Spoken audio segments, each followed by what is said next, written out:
My whole life changed with 5 simple words, delivered casually by a relative at a party. You know you're autistic, right? Initially, I rejected the idea. I was 30, and my knowledge of autism was based on TV caricatures and digs from people who suggested anyone behaving poorly must be on the spectrum. I thought autistic people were math wizards who lacked empathy and loved trains. Of course, there's no one way to be autistic, and autism can present quite differently in different people. I'm a loudmouth creative with an overactive empathy chip who can barely add 2 digits together, and I couldn't care less about trains. My story is more common than you'd think. Growing up, my autistic meltdowns, a totally involuntary response to emotional or physical overload, were dismissed as attention-seeking. This was really confusing and scary as I came to believe I was somehow acting out on purpose. Add to that sensory sensitivities, making many lights, noises, smells, textures and tastes overwhelming and painful, as well as severe aversions to almost all food, and spoiled brat was added to the charge sheet. My tendency to simply blurt out uncomfortable truths was misinterpreted by others as manipulative. It seemed that everything I did was misunderstood, and so I began to over-explain myself, a trait others found annoying.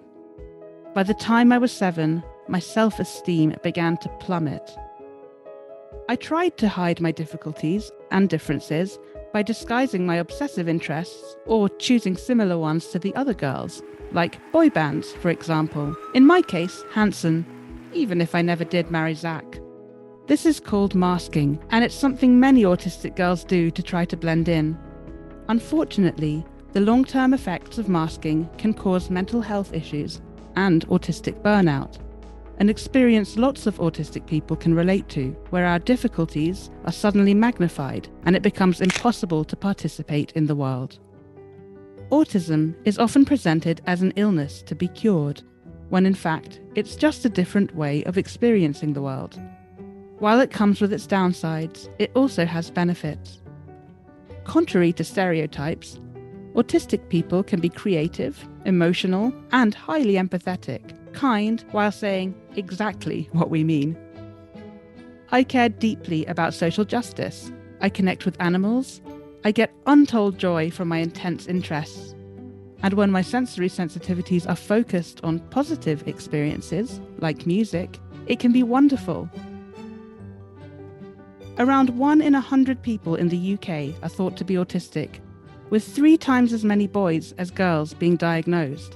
Like many areas of medical research, women are underrepresented in studies, and many of the diagnostic criteria for autism were developed with men in mind. Over the past decade, our understanding of how autism can manifest differently in girls and women, and also how our autistic behaviours can be interpreted differently, has changed. But research still has a long way to go. Until I was diagnosed as autistic, I thought I was a broken, terrible person. My diagnosis gave me a framework to explain my experience to loved ones and the wider world. Meeting other autistic people gave me permission to understand and even begin to like myself. Being autistic isn't all roses and sunshine. Like anything, it comes with its pros and cons. Some people see autism as an illness, whilst others call it a superpower. To me, it's neither. It's simply the blueprint for who I am, and to cure me of my autism would be to cure me of myself.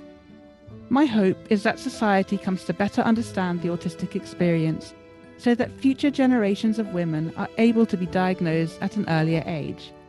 That way, they can be given the support they need to thrive, have self-confidence, and relate to the world on their own terms as their unique, brilliant autistic selves. Thanks for watching. If you enjoyed that, be sure to check out these videos next. And if you haven't already, hit the subscribe button and click the bell to get a notification each time we upload a new video.